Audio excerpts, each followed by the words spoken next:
Assalamualaikum warahmatullahi wabarakatuh. Halo guys, kembali lagi bersama saya Bobby Herian. Anda masih ingat tentang debat capres yang mana Pak Anies ngomong tentang ordal alias orang dalam ketika dia mengkritik pemerintah ya. Jadi ini fenomena yang marak sekali guys. Dan itu juga di debat-debatnya Pak Anies dengan mahasiswa, dengan Gen Z, generasi milenial, itu banyak sekali yang menyuarakan bahwa Pak, saya susah loh Pak masuk sini, masuk situ karena nggak ada backing Pak, nggak ada orang dalam. Sementara ada orang yang dengan gampang masuk, padahal tidak berprestasi, tidak punya kemampuan apa-apa, tapi masuk karena adanya ordal, orang dalam, entah itu pamannya, entah ayahnya. Nah ini kan sama seperti waktu kemarin kasus MK kemarin, yang mana Gibran itu karena pamannya itu diloloskan jadi cawapres. Nah ternyata guys, Andre Rosiade ya, anggota DPR dari Gerindra itu sudah kena penyakit itu guys, orang dalam ya. Jadi di suatu kesempatan tertangkap kamera ya di Sumatera Barat. Kita tahu Andre Rosiade adalah anggota DPR dari Sumatera Barat. Dia ngomong di depan beberapa orang ya, kita yakini itu adalah warga, mungkin dia kampanye. Dia katakan dalam bahasa Minang ya, awakku anaknya Prabowo. Prabowo itu apa awak? Nah bahasa Indonesia artinya adalah aku ini anaknya Prabowo. Prabowo itu bapakku, gitu kan? Nah, tanang sajo. Saya sampaikan ini kurang lebih guys ya, karena persisnya saya agak lupa, tapi yang penting kan intinya. Anda bisa cari sendiri videonya. Saya malas tampilkan sini guys, dan saya agak risih dengar omongan kayak gitu kan, yang memang betul-betul orang dalam guys. Ini sangat memalukan itu. Jadi itu kan KKN kan, dibanyakan KKN. Itu kita berjuang untuk meratas KKN, di antara adalah nepotisme, karena orang dalam tuh masuk dalam bagian KKN yang namanya nepotisme. Jadi yang saya itu bilang tenang saja, itu bapakku gitu, Prabowo itu bapakku, sehingga kita minta uang nanti untuk APBN untuk Sumatera Barat. Saya lupa tuh dia nyebut ratusan triliun, entah ribuan triliun, itu gampang sekali. Karena itu bapak saya. Orang dalam berarti guys. Nah, gini loh ya. Saya bukannya nggak suka sama Sumatera Barat. Saya orang Jawa Minang guys. Darah saya tuh Jawa dan Sumatera Barat. Saya cinta Sumatera Barat. Saya juga cinta Jawa. Tapi kita harus lebih mengutamakan persatuan. Cinta Indonesia tuh harus di atas cinta kepada suku kita. Ingat, kita adalah bangsa Indonesia. Kita harus mengutamakan kepentingan bangsa dibandingkan kepentingan lokal, kesukuan, guys. Jadi kepentingan Indonesia tuh harus di atas kepentingan lokal, gitu. Meskipun saya orang Jawa plus Sumatera Barat, tapi saya harus lebih mengedepankan kepentingan nasional. Artinya kalau Anda mau ada dana untuk Sumatera Barat, itu harus berdasarkan bukan orang dalam, bukan karena Prabowo itu bapak Anda, bukan. Tapi berdasarkan dari argumentasi untuk apa dana itu dikucurkan sebesar itu untuk Sumatera Barat atau daerah apapun itu, ya. Untuk apa? Harus tepat sasaran, ya. Jadi bukan karena orang dalam. Itu tidak adil. Anda minta itu sebegitu besar untuk Sumatera Barat, lalu apa yang tersisa untuk wilayah lain? Kita ada berapa provinsi lupa guys. Karena dulu tuh sejak nggak ada timur-timur itu kan ada perubahan tuh. Nah saya lupa. Jadi kita tuh ada mungkin sekitar 20-an lebih provinsi. Nah kalau segitu untuk Sumatera Barat, lalu mana untuk daerah lain? Sementara kita tahu Papua itu penghasil emas terbesar di Indonesia. Riau penghasil minyak terbesar. Adil nggak? Harusnya kalau kita lihat take and give, ketika satu wilayah memberikan sesuatu yang lebih, dia harus juga terima lebih. Artinya kalau kita ngomong begitu, artinya Riau dan Papua lebih berhak, gitu. Karena mereka memberi lebih pada negara. Tapi karena si Andre punya ordal, yaitu katanya bapaknya Prabowo, dia mendapatkan hak privilege untuk meminta lebih. Ini kan tidak adil, guys. Dan kalau saya pribadi ya, sebenarnya lebih penting lagi adalah urgensi. Oke, Riau adalah penyumbang terbanyak, Papua juga, dia harus dapat lebih. Tapi juga untuk lebih adil lagi, kita utamakan daerah-daerah yang betul-betul tertinggal. Itu yang harus dikasih lebih banyak. Misalnya kayak Papua, NTT, apalagi Kalimantan. Itu yang paling banyak tertinggal, itu yang harus dipush pembangunannya. Ya, arah ke timur sana, guys. Bukan di barat. Karena barat itu pembangunan sudah sangat bagus itu. Jadi bahkan harus diutamakan yang kayak misalnya kayak ada anak-anak yang kita dengar itu harus menyeberangi sungai lewat jembatan gantung yang mau putus.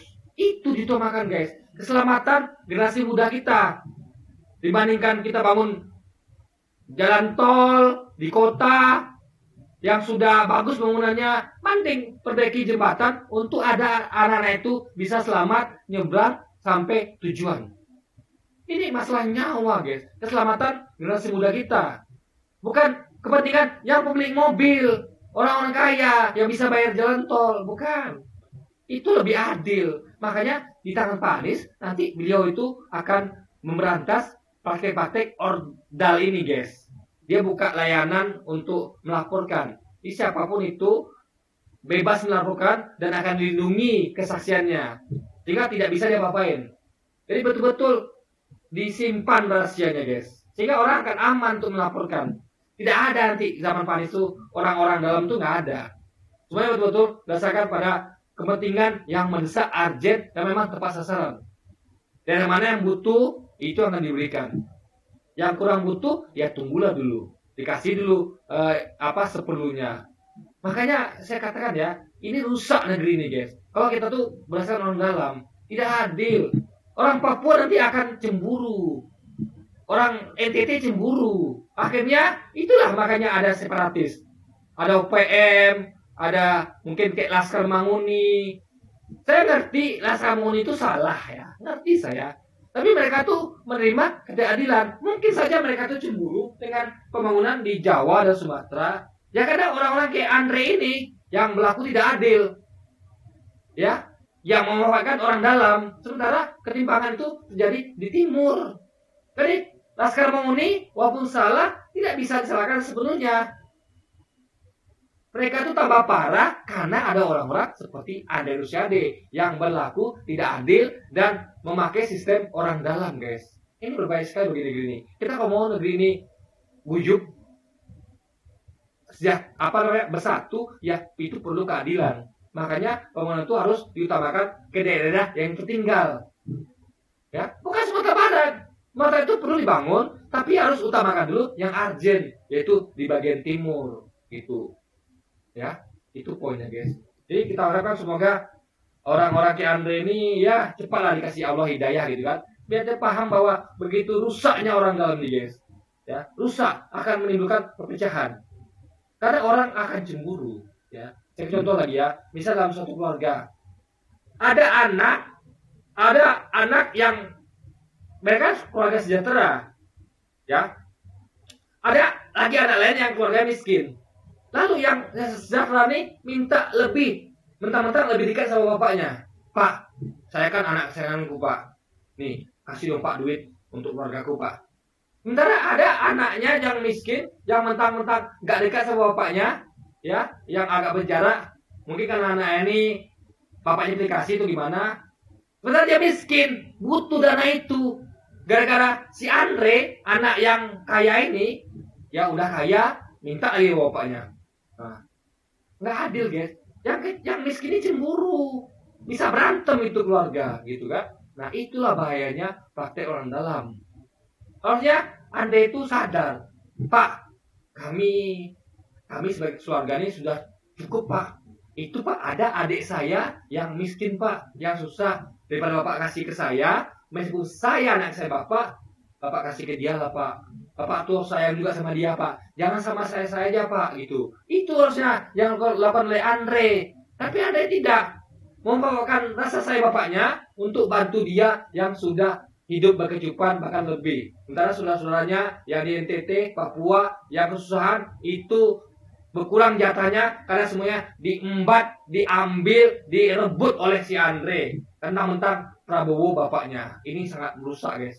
Akan menimbulkan perpecahan negeri ini dan berbahaya kalau kita pelihara orang-orang kayak Andre ini. Nggak boleh. Pemikiran kayak gini harus dilenyapkan. Pemikirannya ya, bukan orangnya. Orangnya kita lakukan tobat. Pemikirannya harus dilenyapkan, guys. Harus adil. Harus mengutamakan bukan orang dalam, tapi betul-betul kebutuhan yang mendesak, yang urgent. Sehingga akan menimbulkan persatuan. Karena semuanya akan merasa adil. Yang kurang kita tambah, yang sudah lebih kita kita pertahankan gitu. Jadi menunggu dulu yang kurangnya nih. Jangan yang lebih dilebihkan, yang kurang ditambah. Itu kasihan, nanti akan terjadi terus. Atau bahkan yang kurang nih dikurangi pula. Nah, ini akan jadi kesenjangan sosial yang akan berbahaya dan menjadi api dan sekam. Jika kalau ada kebakaran, akan dengan gampang api itu membakar semuanya hingga habis negeri ini, berpecah belah. Karena orang-orang seperti Andre Rosiade. Oke, jadi semoga rakyat Sumatera Barat tidak gampang tipu oleh Andre ini karena berbahaya, guys. Saya cinta Sumatera Barat, tapi cinta kita harus menjaga Indonesia, ya, menjaga persatuan. Gimana supaya Sumatera Barat ini baik di mata nasional. Jangan gara-gara Sumatera Barat kita menjadikan hubungan kita renggang dengan NTT Papua. Kalau mereka cemburu sama kita, guys. Jangan begitu. Kita harus utamakan keadilan. Semoga rakyat Sumatera Barat itu cerdas-cerdas dan tidak gampang dibuai oleh orang dalamnya Andre Rosiade.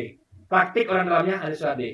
Oke, guys, jadi mungkin sekian dulu aja video kita kali ini. Dan sampai jumpa lagi di video-video selanjutnya. Dan wassalamualaikum warahmatullahi wabarakatuh, guys.